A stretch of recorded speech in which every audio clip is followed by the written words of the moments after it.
ఈ రోజు సోఫాలన్నీ తీసేసి శుభ్రంగా వాక్యూమ్ పెట్టేసి క్లీన్ చేశానండి. మామూలుగా రాలేదు ధూళైతే వాటికి. సో ఇంకా ఇదేమో అరిసేస్తుంది అనమాట. కట్టేసి ఉంచాను కదా, అరిసేస్తుంది అనమాట. సర్లే కంసేపు విప్పితే కంసేపు తిరుగుతుంది కదా అని చెప్పేసి విప్పాను.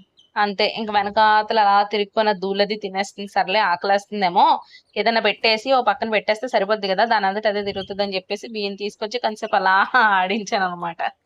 ఇంగ చూసారా ఎంత బాగా ఆడతదంటే, ఆ బియ్యం అందుకోవడానికి గట్రా నాకు భలే సరదా అనిపిస్తది. అందుకే ఏడిపించేస్తూ ఉంటాననమాట. కాలేంటి అంత ఎడంగా పెట్టావు అనేసి అనుకోకండి.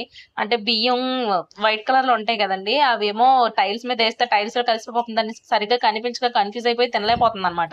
ఇంక అందుకని జెప్పేసే ఏదైతే డ్రెస్ ఏస్తానో ఆ డ్రెస్ మీద పెట్టుకొని ఏస్తుంటాననమాట. ఒళ్ళో పెట్టుకోవడానికి ఒళ్ళోని అది నించొని తినలేదు గదా! ఏరుకోలేదు కదా! అందుకని జెప్పేసి కాళ్ళు 2 చాపేసి నైటీ ఏదైతే అది ఏ డ్రెస్ అయితే అదే. డ్రెస్ అయితే డ్రెస్, నైటీ అయితే నైటీ అనమాట. వేసుకున్న దాని మీద అలా వేస్తే అలా తింటూ ఉంటదనమాట. సో, అలాగా ఆడిస్తూ ఉంటాను సరదాగా. నాకు కూడా మంచి టైమ్ పాస్ అయిపోతది. దానికి కూడా సరదాగా అనుకుంటున్నాను నేనైతే దానికి సరదాగా ఉంటదని. ఏంటి దాని ఫీలింగ్స్ కూడా నీకు తెలుసా అంటే, ఏమో నాకైతే తెలీదు. జస్ట్ గెస్ చేసి చెప్పాననమాట మీకు. సో, మీ పనులు ఎంత వరకొచ్చాయి? నా పనులైతే మాత్రం కొద్దిగా మెల్లిమెల్లిగా అవుతున్నాయి. ఎందుకంటే కొద్దిగా నీరసంగా ఉన్నాను గదా! సో, అందుకని జెప్పేసి కొద్దిగా లేట్ అవుతుంది పనైతే.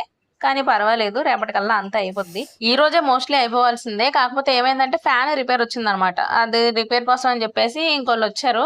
అది రిపేర్ చేసేవాళ్ళొచ్చారనమాట. ఆళ్ళొచ్చేసరికి ఇంక లైట్ కూడా బిగించాం అనమాట. కిచెన్‌లో చీకటయిపోయిందని జెప్పేసి. దాంతో పాటే మెట్లు గూడా మొత్తం మెట్ల నుంచి సెల్లర్ మొత్తం అన్నీ కడుక్కొచ్చాం. మొత్తం నాకైతే నడుమైతే పడిపోయినట్టు అనిపించింది. ఇంక మళ్ళీ రేపు గూడా చాలా పనుంది. మీ పని